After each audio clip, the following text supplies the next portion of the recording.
സദസ്സിന് നമസ്കാരം. ബഹുമാനപ്പെട്ട അധ്യാപകരെ, എല്ലാവർക്കും നമസ്കാരം. വീട്ടുകാരറിയട്ടെ നമ്മുടെ കൂട്ടുകാരെ എന്ന വിഷയമായി ചില കാര്യങ്ങൾ നിങ്ങളുമായി പങ്കുവയ്ക്കാനാണ് ഞാനിവിടെ വന്നിരിക്കുന്നത്. മനോഹരമായ പദം കേൾക്കുമ്പോൾ തന്നെ ആദ്യം നമ്മുടെ മനസ്സിൽ തെളിഞ്ഞു വരുന്നത് സുരക്ഷയും സന്തോഷവും നിറഞ്ഞ ഒരിടമാണ്. വീടെന്നത് വെറും കല്ലും മണ്ണും മേൽക്കൂരയും മാത്രമല്ല, അവിടെ കഴിയുന്ന അംഗങ്ങൾ തമ്മിലുള്ള പരസ്പര ബന്ധം കൂടിയാണ് അതിനൊരു ഗ്രഹമാക്കി മാറ്റുന്നത്. നാം അവിടെയുള്ളവരാണ് നമ്മെ സ്നേഹിച്ച് വളർത്തുകയും നല്ല മനുഷ്യരാക്കി മാറ്റുകയും ചെയ്യുന്നത്. മാതാപിതാക്കന്മാരുടെ സ്നേഹവും സഹോദരന്മാരുടെ കൂട്ടായ്മയും മുത്തശ്ശിമാരുടെ അനുഗ്രഹവും ഇവയെല്ലാം നിറഞ്ഞതാണ് ഒരു വീട്.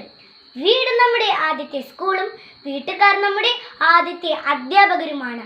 അവരിൽ നിന്ന് ലഭിക്കുന്ന പാഠങ്ങളും സ്നേഹവും നാം എവിടെ ചെന്നാലും നമ്മെ നിർവഹിക്കുന്നതായിരിക്കും. നമ്മെ ഏറ്റവും നല്ല രീതിയിൽ മനസ്സിലാക്കുന്നത് നമ്മുടെ വീട്ടുകാരാണ്. അതുകൊണ്ട് എൻ്റെ പ്രിയ കൂട്ടുകാരെ, നിങ്ങൾക്ക് എന്ത് കാര്യമുണ്ടെങ്കിലും നിങ്ങളുടെ വീട്ടുകാരെ അറിയിക്കണം. അത് നമ്മുടെ സുരക്ഷയ്ക്കും ഭാവിക്കും അത്യാവശ്യമാണ്. ഇനി കൂട്ടുകാരെ കുറിച്ച് പ്രതിപാദിപ്പിക്കുമ്പോൾ, ഒരു നല്ല കൂട്ടുകാരൻ എന്നത് വെറും സ്കൂൾ ബെഞ്ചിൽ പങ്കിടുന്ന ഒരാൾ മാത്രമല്ല, ഒരുമിച്ചിരുന്നാലും ഇല്ലെങ്കിലും നമ്മെ നല്ല കാര്യങ്ങളിൽ പ്രോത്സാഹിപ്പിക്കുന്നവനായിരിക്കണം. തെറ്റുകളിലേക്ക് ചായുമ്പോൾ തെറ്റാണെന്ന് ചൂണ്ടിക്കാട്ടി ശരികളിലേക്ക് നമ്മെ തിരിച്ചു കൊണ്ടുവരുന്നവനുമായിരിക്കണം. അതുകൊണ്ട് തന്നെ നമ്മുടെ കൂട്ടുകാർ ആരെല്ലാമെന്ന് വീട്ടുകാരറിയേണ്ടത് അത്യാവശ്യമാണ്. നമ്മൾ നമ്മുടെ വീട്ടുകാർക്ക് പരിചയപ്പെടുത്തുമ്പോൾ അവർക്ക് ആത്മവിശ്വാസവും സമാധാനവും ലഭിക്കും. ഇക്കാലത്ത് പല കുട്ടികളും പല തെറ്റായ പ്രവൃത്തികളിൽ ഏർപ്പെടുന്നുണ്ട്. വീട്ടുകാരറിയാതെ പല കുട്ടികളും പല തെറ്റായ പ്രവൃത്തികൾ ചെയ്യുന്നുണ്ട്.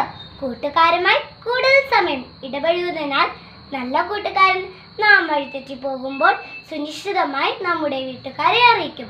നമ്മുടെ വീട്ടുകാരുടെ സമയോചിതമായ ഇടപെടൽ കൂടിയാകുമ്പോൾ നാം ഒരിക്കലും തെറ്റുകളിലേക്ക് വഴുതി വീഴുകയില്ല. വീട്ടുകാർ നമ്മുടെ ശക്തിയും കൂട്ടുകാർ നമ്മുടെ ധൈര്യവുമാണെന്ന് തിരിച്ചറിവ് എല്ലാവർക്കും ഉണ്ടാകട്ടെ. വീട്ടുകാരെയും കൂട്ടുകാരെയും ഒരുമിച്ച് ചേർത്ത് പിടിക്കാൻ എല്ലാ കൂട്ടുകാർക്കും ശ്രമിക്കട്ടെ എന്ന് ആശംസിച്ചുകൊണ്ട് ഞാൻ എൻ്റെ വാക്കുകൾ നിർത്തുന്നു. നന്ദി, നമസ്കാരം.